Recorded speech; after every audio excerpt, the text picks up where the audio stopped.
Of a hidden bunker somewhere under the brick and steel of a nondescript building, we've once again made contact with our leader, Mark Levin.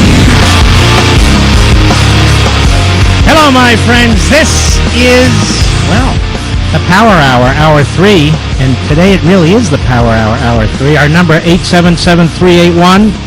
877-381-3811, 877-381-3811. You know, one of the people I admire the most in this country for her conservatism, for her principles, for her family values, and for her courage is Governor Sarah Palin, and it's rare that we get to have her on this program.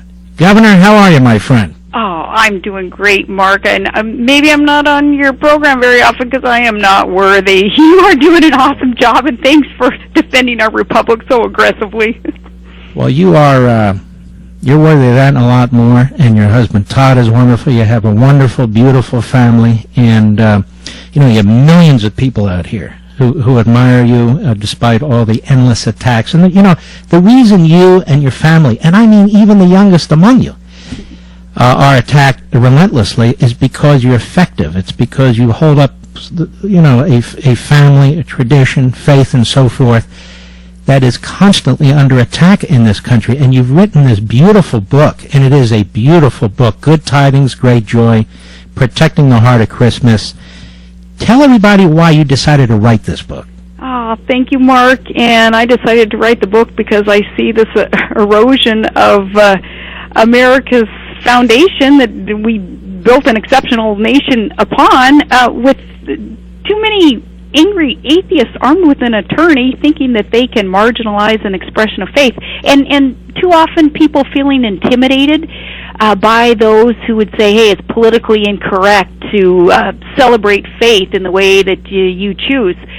And you know, I recognize that inherent link between faith and freedom. This is all about freedom. It's all about exercising our constitutionally protected right to express faith. So I wanted to write a book about it, and A War on Christmas, which is brewing, is you know, the perfect symbol for that greater battle that's brewing. And I'll tell you what, to me, what's different about your book than some of these other books is you really lace your own childhood experiences, your current family experiences, your experience as governor and so forth, and mayor, and the Christmas tradition, and how you practiced your faith, and how these attacks just keep coming and coming and coming, you know, personalizing it against the nation and so forth. And, you know, the thing is, as a Jew I'm saying this, the Christian faith and people who founded this nation and so forth, extremely tolerant of other people, of other faiths and so forth. And yet this radical element today and in the last, you know, couple of decades, whether it's atheists, whether it's other practitioners of faith, other cultures and so forth, is really sort of undermining our foundations, as you point out. Well, it is, and it's because that radical element wants to apply a double standard to those who desire to express faith and freedom of religion with their own beliefs or non-beliefs, and it's not right. That's not just, and I don't want people to feel intimidated and think that there's nothing that they can do about that radical element that would want to strip America of such a strong foundation. And our foundation is freedom. It doesn't matter, you know, in a sense, what your religion, what your denomination, what your beliefs are, when you are so concerned about the very basic, fundamental truth that we need to defend. And the truth is that freedom is the most important thing in a society. If a government believes that it knows best, that politicians can make decisions for us, our families, our businesses, then America will go the way of ruin, of the way other countries, other societies have gone when government has been so overreaching, so overburdensome, that we are stripped away of our rights and responsibilities to be good citizens. And you know, your book, you put a fine point on this, and and when you think about it, I mean, it's so obvious, and that is, you talk, in our country, we talk about God-given natural rights, God-given unalienable rights. It's in our founding document, the Declaration of Independence. every single man who was at the in Philadelphia when the Declaration was signed. They say, well, some were deists and so forth. Wasn't a single atheist there. And yet what's interesting, Governor Palin, is they didn't attack atheists. They didn't attack anybody.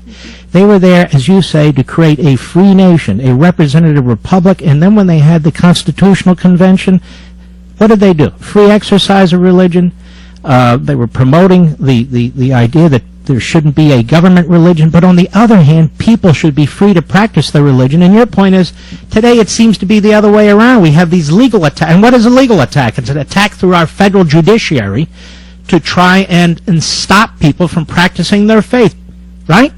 Well, exactly. And remember, and I've heard you speak about this, Mark. I know that you appreciate this. John Adams' words that he wrote that were an implicit warning to us that our Constitution was written and our Charters of Liberty have been written assuming that we're going to have a virtuous people collectively, that our Constitution is wholly inadequate to any besides a virtuous, moral people.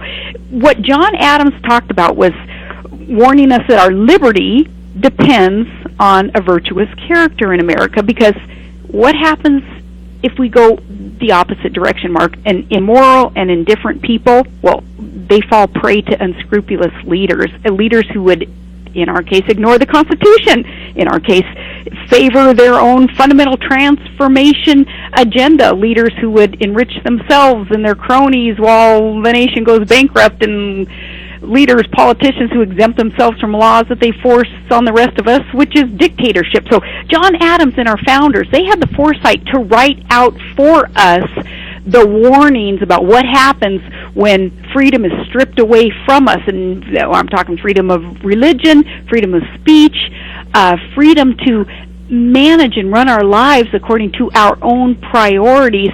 They warned us what would happen. And I want people to know there's a lot of wonderful Christmas spirit in here, and we learn a lot about you and your family, by the way, which is fascinating too.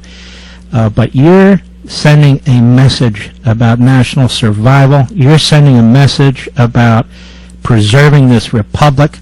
You're sending a message in this book. It's unequivocal that in addition to the attack on our constitutional system, in addition to the attack on liberty, this attack on faith, which undergirds it, whatever your faith, whatever you believe, the attack on morality that undergirds it is the problem, and it spreads like a poison if we don't defend it. Now, Governor Palin, can you hold on one more segment? Sure. I wish I had an hour with you. I really do. But can you hold on one more segment for me? I would be honored to do so.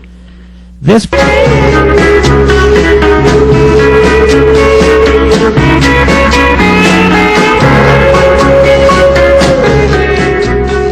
The book, Good Tidings and Great Joy, Protecting the Heart of Christmas. Perfect timing. Wonderful book. I just finished reading it by our friend Governor Sarah Palin. You can get it anywhere. You can go to marklevinshow.com. It'll be there. You can go on my social sites. It'll be there. You can go to Amazon, everywhere else. By the way, I call them social sites, and a buddy of mine, Adam Baldwin, he said, we don't call them social sites. Old guys do that. I said, yeah, so what? Anyway, Sarah Palin, relating to your book here, these battles that we face as a nation to preserve the republic and our heritage and so forth. First of all, we have the hard left, which has essentially devoured the Democrat Party. There are very few at the national scene voices of even moderate, what used to be sort of moderate liberalism, if you will. I know that's kind of oxymoronic, but and in the Republican Party, at least in the establishment in Washington and so forth, I don't think a lot of these guys get it. I don't think a lot of these guys see what you and I and conservatives across the country see. Yeah, but there certainly is a clear line being drawn for the rest of the electorate to understand and to take sides on. Yeah, you see quite clearly, you're either for us or you're against us, Washington, D.C., and for us means that you're going to put faith in the American people to make our own decisions for ourselves, and some faceless bureaucrats in D.C. and the politicians who hire them, believing that they, as these elites, can make better decisions for us. Well, the line is certainly clear today, I think, regarding who the two groups are. Yeah, I mean, they want it to be that way, apparently, because we have the hard left, which is in the White House, which leads the Democrat Party, and they have all their groups out there doing what they do, marching, actually sprinting, and dragging us in a direction we don't want to go in.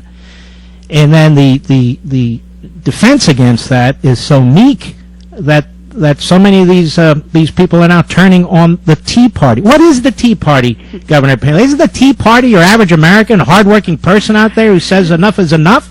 Absolutely. I mean, take my family, for example, being proud Tea Party grassroots patriot participants. It's a diverse family, a lot of non-political affiliated members of a family that come together in this Tea Party movement, understanding, hey, basically what it's standing for is simply protecting the Constitution and following the Constitution, because that's the perfect blueprint towards a more perfect union. The Tea Party, thankfully, isn't a real political party. It's a grassroots movement. And yeah, those who, especially Republicans, who would shy away from any affiliation with the Tea Party, I think that says a lot about them. And those who would throw under the bus guys like Senator Mike Lee and Senator Ted Cruz and Rand Paul, that they would be thrown under the bus for standing on their campaign promises and doing something about our growing debt and socialized medicine via Obamacare. Those who would throw them under the bus, well, they're the ones, Mark, that we can't afford to have in office, because they're the ones bankrupting this country. And what do you make of these very, very wealthy men and women? And by the way, I'm not against people getting as rich as they can, as long as they do it honestly through the free market capitalist system. But what do you make of these very, very wealthy donors, many of whom indirectly or directly are subsidized through massive government redistribution of wealth, or their barnacles on the government programs and so forth, but whomever they are, who are literally trying to fund efforts to defeat individuals who are trying to promote our founding heritage, the Reagan agenda, limited government, individual liberty, free market capitalism within the Republican Party. That is so disappointing to know that that's going on in the Republican Party. I mean, it's a given that goes on in the Democrat Party and the far left that's absolutely in charge of running that Democrat agenda today under Barack Obama. It's a given that it's there, but so disappointing to see that manifestation of the problem even on the Republican side of the aisle. Here, again, the good guys who take, for instance, the Obamacare fight, they stood up for us on the Senate floor. They were thrown under the bus, though they, along with so many other politicians, had promised to do everything in their power to fight socialized medicine, right? But when it came time to stand up and defund it using their one legislative tool that they had to get rid of Obamacare, there were too few of them in the Republican Party who actually did what they promised the people they would do. Mm-hmm. And by the way, this is one of the things about your book that's very, very refreshing to me. It's very conversational, and you're linking, the culture to faith to what's going on in the country today. It's not blatantly political, and yet on the other hand, you can't ignore it and so forth, and we learn an awful lot about you. Was this intentional to kind of meld all these different attitudes and aspects into this book? Yeah, it absolutely was, and because I love Christmas so much, I wanted, in a jolly Christmassy way, to be able to link in, family traditions and recipes and all the joy that is around the holiday season, with not being a political lecture in your face type of message to people, but with tools that they can use to protect all that is beautiful about this wonderful holiday that celebrates the Prince of Peace and the wonderful season that is Christmas. So being able to link it all together in a conversational style was a pleasure to get to write. We only have a few minutes and maybe it's not fair to ask you this with a few minutes, where do you get your strength from? Where do you get your courage from?